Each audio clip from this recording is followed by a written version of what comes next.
must be paid. If you want to know how Bella Steinhardt, maybe the greatest female tennis player ever, according to Sports Illustrated, and the most Slavically beautiful, according to Rolling Stone, fell so hard from the peak, how she fought to climb back, and how her fight ruined everybody around her, or at least the three most important people around her, or maybe the two most important people and one insignificant person. If you want to know the true story, not just what you've seen on TMZ or 30 for 30, or read in the unauthorized biographies, Love Falls Break, or Big Time Loser, then you have to begin with what happened last year, on the second Saturday of July, the day Bella tempted fate and returned to Wimbledon as defending champion, the day she broke the internet. Beginning at 5 that morning, Rufus the Hawk, celebrity predator of the All England Lawn Tennis and Croquet Club, circled center court scaring pigeons from the roof. Flying over this cathedral of tennis, he tracked 5 Labradors racing between green chairs in an olfactory security check. He watched site officials trim grass to precisely 8 millimeters and repaint court lines for the 14th time in 2 weeks. He watched 350 umpires confer, 3,300 accredited media scurry with notebooks and phones, cameras, and mics. He watched 39,000 spectators swarm the North Concourse at 10:30 a.m., 1 hour before play would begin. He then watched them consume 2,000 bottles of champagne and 10,000 bowls of strawberries and cream, sweet fizz rising in a mist over the throng. All of this was usual for the mid-July morning of Wimbledon's Women's Championship. The unusual thing was that his handler hadn't recalled Rufus to his cage well before the crowds arrived. She'd received a terrible message. Her son had been the cause of an accident. She'd rushed to the hospital for her boy, forgetting her hawk minding duties, leaving Rufus to fly free. Bella brooded in the windowless changing room. No phone, TV off. Always, but especially today, she didn't want the world intruding. The night before, she dreamed she was Agassi playing Federer, a bad sign. She'd never even seen that match, just read about it in a magazine. Now it was in her dream. They were hitting ground strokes, back and forth. Bella hit a hard backhand, pulling Federer out wide. He got there, but sliced it short, 2 feet past the service line. Yes! He reversed, back to center. She moved in to take the short ball and smacked it back to the same corner. He ran toward the center line, ball heading behind him. No time to turn. She followed the shot into the net at an angle from the backhand side. He reversed, skipping backward 1, 2, 3, and hit a forehand out of his backhand corner. He fired his topspin into a 2-inch cervix of space with no setup time. She lunged and missed. She woke as the crowd erupted in joy at her loss. It was 4 a.m. She was panting, spinal nerves blazing, knee to neck. She moved off the hotel bed to the floor, aiming to wait it out, but the pain didn't stop. At 5, they called in the doctor, who pointed his needle close to her inflamed nerves, trying not to nick them, which would ruin her, maybe forever. Looking through a machine over her back, he redirected the needle as he sought the right route between herniated discs. She sobbed, waiting for the cortisone, which burned, the pain that precedes relief.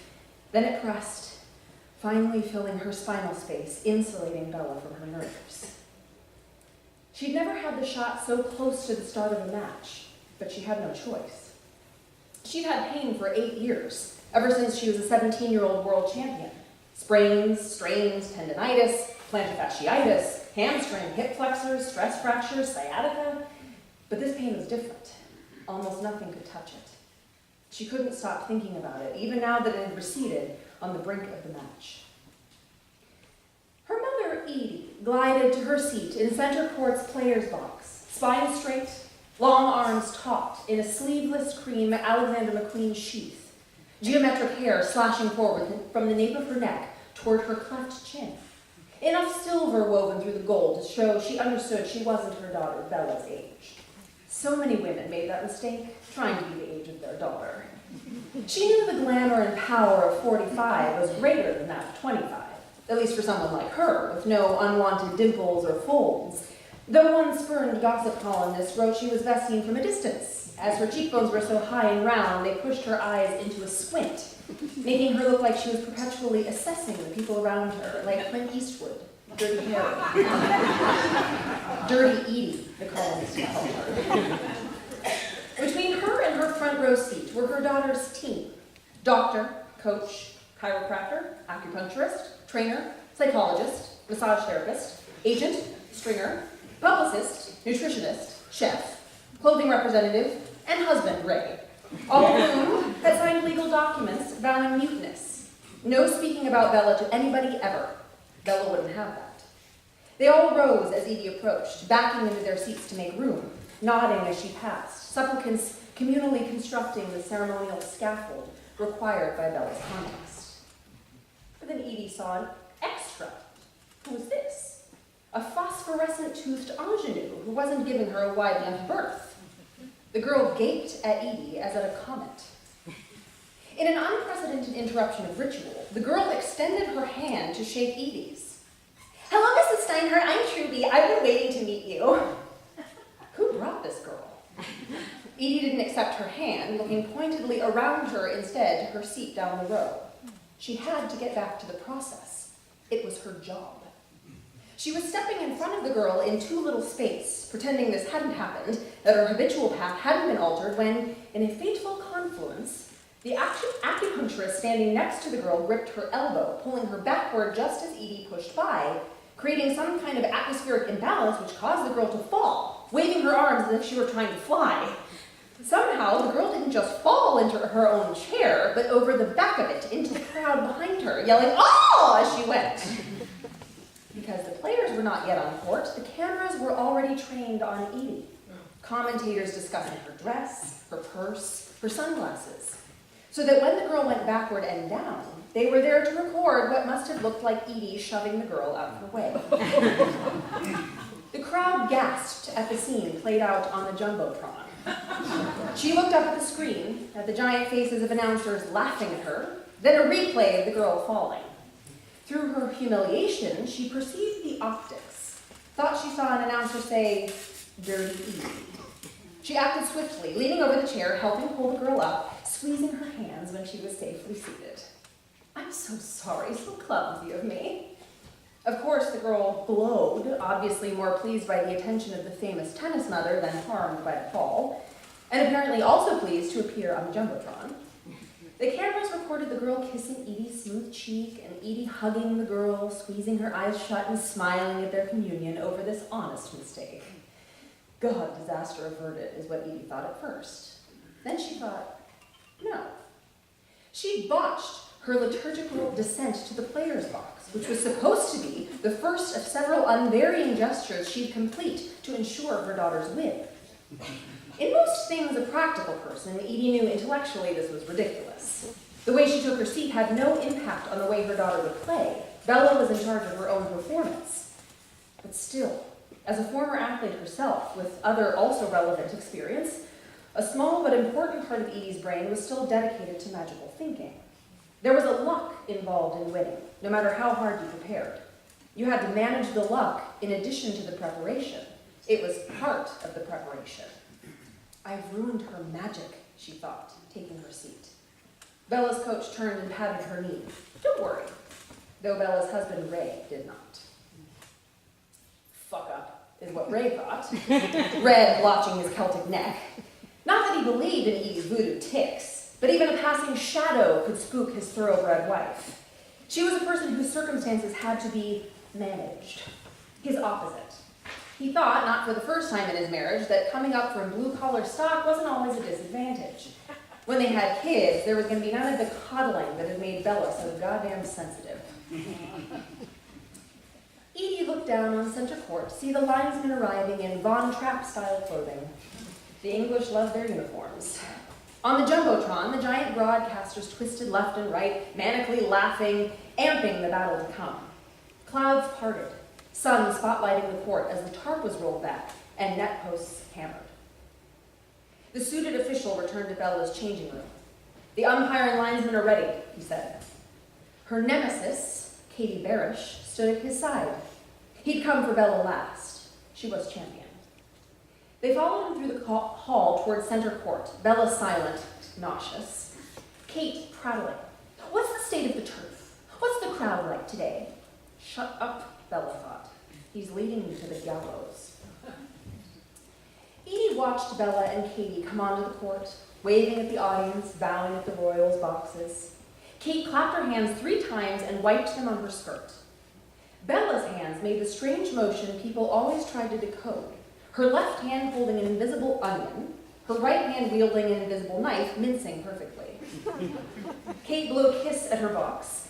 Bella dipped her head in a wordless prayer/neck stretch. She watched them warm each other up for 10 minutes, umpire keeping time, her heart thudding with every thwack of the ball. Finally, she watched the ceremonial coin toss, performed by a black-haired teenage girl who'd saved her immigrant family from their burning apartment. She saw her sensitive daughter touch the girl's shoulder before the girl walked off. Bella bent, shaking her arms like ropes. She rolled up 1 vertebra at a time, turned her head left and right, felt a pop, tiny relief, pulled a band off her wrist and wrapped it around her thick blonde hair, but then, what? The band burst off her ponytail, flying up into the air and down onto the court at her feet, leaving her hair hanging loose at her shoulders where it was not supposed to be, changing her view of the court and everything around her. What was happening? Edie craned her neck all around, panicked. Does anybody have a scrunchie? Which caused a flurry of purse searching in the stands. Here, yelled the girl Truby, waving her arm in the air. Please, Edie answered, and Truby tossed it to Edie. It was neon green, not white. All wrong. Still, she handed it down to Coach, who got up from his seat, stepping on toes, and leaned toward the court, handing the glowing green band to a ball boy, who hustled it over to Bella, who looked up at her mother, shocked. Lime green. Oh my God, Edie thought. We've been aiming for this, talking about a grand slam, months, years, decades of work, and now everything was going wrong. All the massages, tiny needles in the skin, x-rays, chants, prayers, tai chi, yoga, saunas, professionals of every type, ruined. But then she self-corrected. Don't be ridiculous. This game day hocus pocus makes no difference. The practice and coaching and healing are what matters. Knocking over the stupid girl and the hairband breaking are nothing. She breathed in her nose and out her mouth, smoothed her dress over muscled thighs, and adjusted her shades, reframing it. Bella bounced the ball 4 times and canted, making a slash with her body, left foot forward, head back, left arm tossing the ball up, right elbow up, racket back, like she did every time in exactly the same way. But just as she was poised to serve, she was hit hard on her left breast, violent as a heart attack, shock reigniting her flammable nerves. Who did that? Ray yelled, spinning around, trying to see who had hit his wife, who he needed to take down right now. All these strangers in the crowd, it could be any of them. You have to be ready all the time, every minute. His body was so flooded with cortisol, ready to fight, he didn't think to look above the heads of all their potential enemies. Edie grabbed her own left breast, feeling the strike in her own skin, fat, bone, as if she and not Bella had been hit, the way it always was. Everything that happened to her daughter also happened to her. Harder. Was it the ball? No, there was something else on the ground. Bigger, darker than a ball. What was it? Bella screamed, and Katie screamed too. Their cries flew into the stands, where the crowd around Edie joined in, pointing up at a moving shadow, a circling hawk, its wings spread over 3 feet wide. Sun shone through dark brown plumage, wing linings shimmering white on the base and tip of its tail, long yellow legs, and yellow cere. She heard the hawk's awful screech. She saw the rough red stripe running down Bella's breast to the waist of her Wimbledon whites. She saw her hold her arms in front of her body, fingers chopping phantom onions, mouth gaping, bloody bodice, dead pigeon at her feet, hawk shrieking. Referees and ball boys swarmed Bella on the court. She had to get to her daughter, fix this, make things right. She could fix it, she'd done it before. But there were too many people in her way. Everybody standing, moving, yelling, blocking her. She couldn't get to her girl, she was stuck. Ray pushed through the crowd, trying to get down to the court to Bella, but was slammed back by security, pinned against the wall as if he were her attacker. Furious, he tried to get the attention of someone who knew who he was, but all he could see was the anonymous crowd, crying, hugging, horrified. His heart paused. They all loved Bella now, adored her, much more now as victim of this attack than they had loved her 1 hour before, when she was cold, silent Bella, returning champion, blocking the path of the adorable Katie Barish. Ray saw what this moment might come. Sticky with avian blood, Bella hunched, holding a towel over her face, hiding from it all. Oh my God, I don't have to play. 20 TV cameras captured it all at a rate of 24 pictures per second. Their signals flew into space well above the hawk, who was now circling, sated, having completed his task. The video signals were borne on invisible waves of electricity and magnetism at the speed of light, up to the satellites, which bounced them back hard to Earth, all over Earth, distributing the scene that would launch 12,233 tweets per second. Hashtag bloody unfair. Hashtag Operation Pigeon Drop. Hashtag Raptor Conspiracy. Hashtag I, Tanya. Putting introverted Bella Steinhardt at the center of the third most tweeted sports incident ever, setting many new events in motion, and beginning to resolve one or two unfinished plots of her mother's past.